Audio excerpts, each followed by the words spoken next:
Pulling his sword from its sheath, Captain Reckless poked it in T.G.'s back. "Get a move on, the water's not cold," he shouted as the crew jumped down, surrounding T.G. and gradually edging him along the plank. There was no escape. T.G. could feel the plank beginning to wobble under him. He looked down. It was a long way. Luckily he could swim, but would he make it to the shore? One last shove from Captain Reckless sent him flying off the end. Down, down, down he fell towards the deep, dark sea. Above him he could hear the pirates cheering. "Stay calm," T.G. advised himself as he plummeted towards the water. He had to think quickly. There must be something I can do. What would the warriors tell me? I know. Shout, "Phytopower!" It didn't work the last time and probably won't now. I've failed my mission, but it's worth a try. So he shut his eyes and shouted for all he was worth, "Phytopower!" Just as his feet were about to hit the water, the air stopped whooshing past his face. Everything went quiet and still. He was enveloped in a white light that was so bright he had to shut his eyes. It was like he was suspended in suspended animation. A soft female voice whispered in his ear, "All is not lost, T.G. You can still help me. Keep faith." Ever so slowly, as if by gentle hands, he was lowered to the floor. He opened his eyes, expecting to be in the cave room, but he wasn't. He was in a bright, sunny vegetable garden. He was sitting next to a row of cabbages, but all their leaves were withered and brown around the edges. Pushing himself up off the ground, he went over to a row of strawberry plants, and they were nearly all dead too. In the next bed were some enormous orange pumpkins, but on closer inspection he realized they were covered in mould and looking in a very sorry state.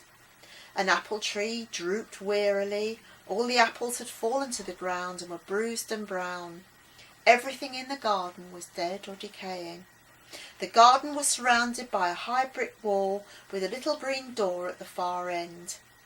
Suddenly it flew open and Granny G burst through in a flurry of yellow skirt and a twinkle of red bloomers. Her eyes were wild, her hair free of its bun, her arms waving madly. "Oh, T.G., T.G., she cried, "I'm so glad I found you. You must come quickly. The Crystal Lady's gone. You must come into the castle with me now." She grabbed him by the hand and bellowed, "Phytopower!"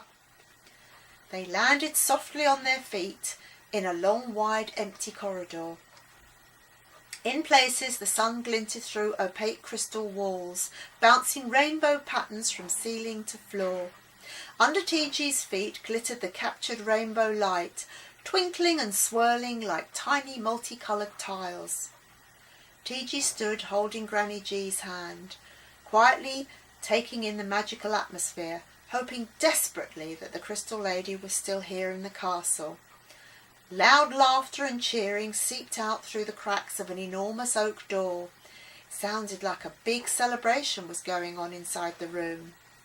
Looking at Granny G, T.G. asked, "What's going on in there? It sounds like someone's having a party.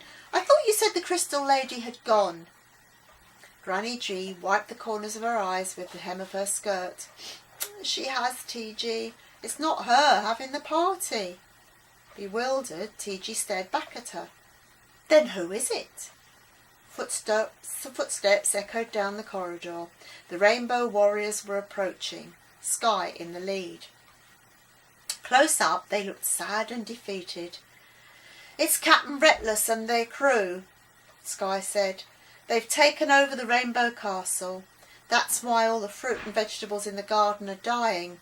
Crystal Lady has gone." "Oh, I'm so sorry," cried T.G. "I know it's all been my fault. I tried my best." Granny G put a comforting arm around his shoulders. "We know you did, T.G. dear. If it's anyone's fault, it's mine. I knew it was a risk choosing you for the mission, but I was so sure you were the one to help us." The giant oak door slowly opened, and the noise of laughter and music from inside grew louder and louder. TG ventured in and then stopped in his tracks. He could not believe what he saw. Candyfloss was up on a raised platform, seated on the Crystal Lady's crystal throne, laughing loudly and sucking on an enormous pink lollipop. When she spied TG, she jiggled about with pleasure, yelling across the room, "Oh, sweetie man, it's so good to see you again. Here, have a scrummy bomb-bomb." Standing next to her, with a broad grin reaching from ear to ear, was the fast food fiend. "Yeah, TG, how'd you like my new home? Nice, isn't it? Hot dogs are on me." And he pointed behind the chair. Dimly glowing in the corner was the great golden cauldron.